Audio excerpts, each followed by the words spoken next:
Okay, here we are. After some amazing guests and 401 episodes, I've decided to take a break. When we started this show, I was a scrappy entrepreneur, selfishly using it as an opportunity to learn and network with those ahead of me. Now many of these guests have become friends of mine and friends of the show. In fact, so many of the guests we've had on the show have been listeners, and then they've asked to come on, and then they become friends that way. Basically, what I'm trying to say is building a podcast is an awesome job. It's great work if you can get it, so go get it. Now, many of you listening have hopefully also used this podcast as an opportunity to learn and grow both personally and professionally. A quote that I keep coming back to in my life right now is from Naval. He said, "Do what feels like play to you and work to others." Honestly, I've spent some time thinking about this pretty deeply. And the podcast, the conversations, it started to feel like work, not play. So, where does that leave me? Where does it leave the show? And most importantly, where does it leave you, our amazing, loyal listeners who've been on this journey for so long? Well, I'm not sure. And I'm not really in a place where I want to make any immediate decisions. So the only sensible approach is to take a big break and figure that out. Most importantly, I'm about to become a dad again. And in my ongoing quest to be a truly authentic role model for what I think great leadership really looks like, I want to prioritize time with my wife and the magic of having another daughter over time in a studio and the commitment that comes from having a weekly show. When I started this show years ago, my number one priority was becoming an amazing entrepreneur. Mostly by learning from other amazing entrepreneurs that I was getting on the show. But now my number one priority is being an amazing dad. Leadership is about making tough decisions. And although this isn't necessarily bye forever, it's goodbye for now and I'll see you soon. So if you want to follow my journey, please follow me on social at Dan Murray S. With over 400 episodes on audio and, a whole bunch, 45 on YouTube, there's plenty to get stuck into in our back catalogue. To see us out, Chris and I have decided to spend some time chatting away at our favourite moments over the last season and to wrap this stuff up in a lovely bow together. So, let's get to it. Hello everyone, welcome back to Secret Leaders. I'm Dan.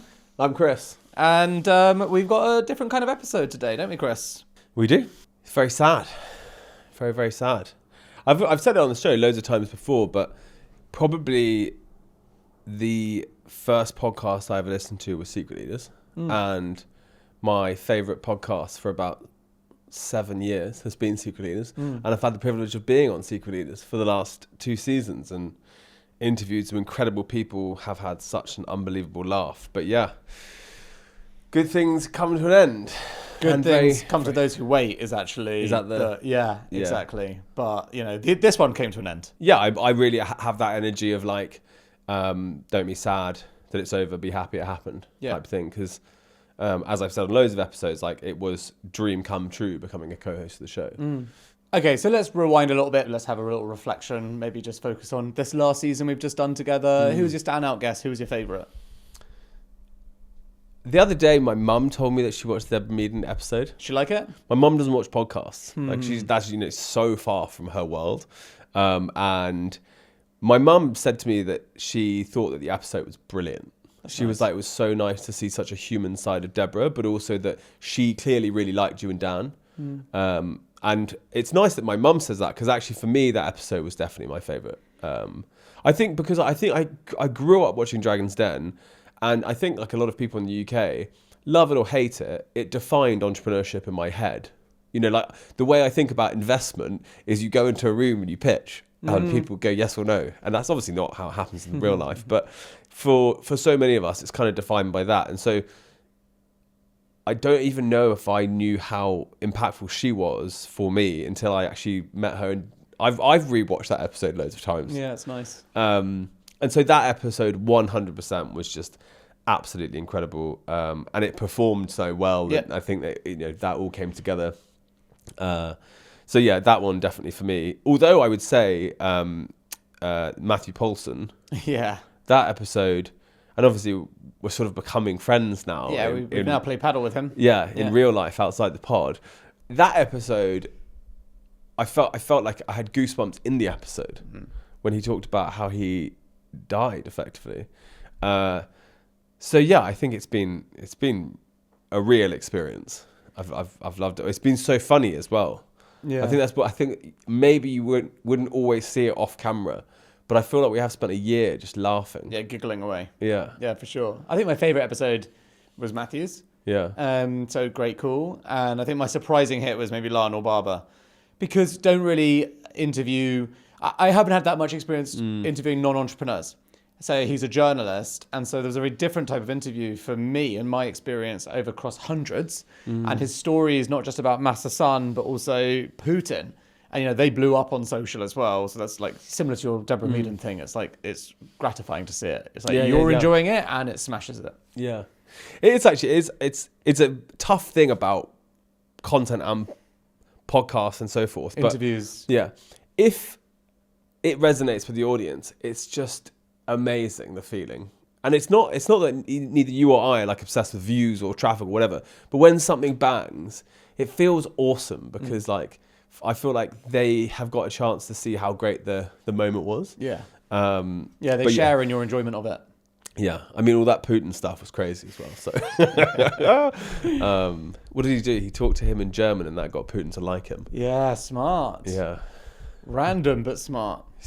He was smart, wasn't he? Very smart. Yeah. So you just walked in after a great episode with Frank Smith, so the CEO of Matchroom Boxing, which is one of the biggest names in boxing.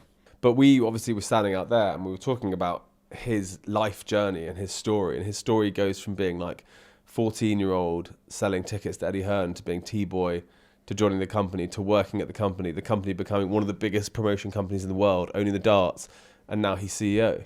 Yeah, and he said, crazy story, but you know, they're one of the biggest names in boxing, full stop. Yeah. And darts is by far their biggest business. They own 100% of darts, full stop. I mean, it's insane. It's such a crazy story, and they're second biggest sport watched in the UK after football, after Premier League. Can you believe that? Well, I mean, to be honest, when Tom off camera here, you can't see, Tom told me that earlier, and I was like, what the fuck? I know. I was like, I've never been to dart. I mean, I do love going for drinks, and so I can see myself going for drinks with friends at the darts, and sort of similar to somewhat of the horse racing and the Formula One, like you care about the result, but you're not watching everything. Yeah. You're drinking and chatting. Yeah. So I can see it. So, you know, that episode's a really good example. We recorded 2 today. There's that one with Frank Smith, and I also recorded, which was absolutely wicked, actually, the founder of Wave. Yes. So the AI company, biggest raise ever in Britain, $1 billion plus from Bill Gates, Masa Son, who, by the way, and you will have also appreciated this, he's like, oh yeah, we hung out dozens of times. Masa just flies him around the world and they just hang out all the time. You know, Lion Barber gets a couple of meetings and fuck off. But this guy, like, dozens. Wow. They raised $1 billion. £1 billion pounds. Sorry, billion they've raised pounds. over £1 billion to do autonomous driving globally. So they are the AI for autonomous driving. So to integrate into all the cars that basically aren't Tesla. It's crazy. It's really interesting. Lovely guy. To integrate with all the cars that aren't Tesla. So basically, Tesla has autonomous driving. Waymo, which Google owns, is autonomous driving. But outside of that, like everyone else is kind of locked out. But everyone else is an automation company, like a car making company.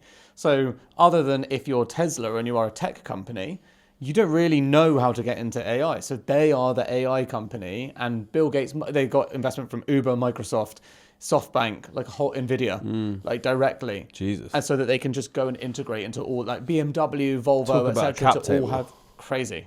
It's a really interesting story. So What stage of the company is that? that was their Series C. See? Guessed. Really fascinated. Yeah. Great. It's crazy. But yeah, to everyone that's watched, thank you so much for watching. It's been, honestly, I think it's been so fun. Like, we've met some crazy people. We've had some amazing conversations. I think we've made unbelievable content. And I know that the nice thing about long form content, because this is my first experience with long form content, is that people are really affected by it. You know, the numbers don't have to be huge, but for some people, you like change their life or their outlook or whatever, and people can connect with you much deeper. And so it's just been incredible. So yeah, it's been awesome. Thanks, man. So look, thanks a lot to Chris. Thanks to everyone. Thanks to the amazing team here at Leaders. It's been an amazing team that's come together to put all of this on. And obviously, thanks to you, the listeners. Like I said, not sure what's coming next, but all I can say is there's going to be a break, a pause, time to reflect. So stay curious, take care, and lead with love. I'll see you soon.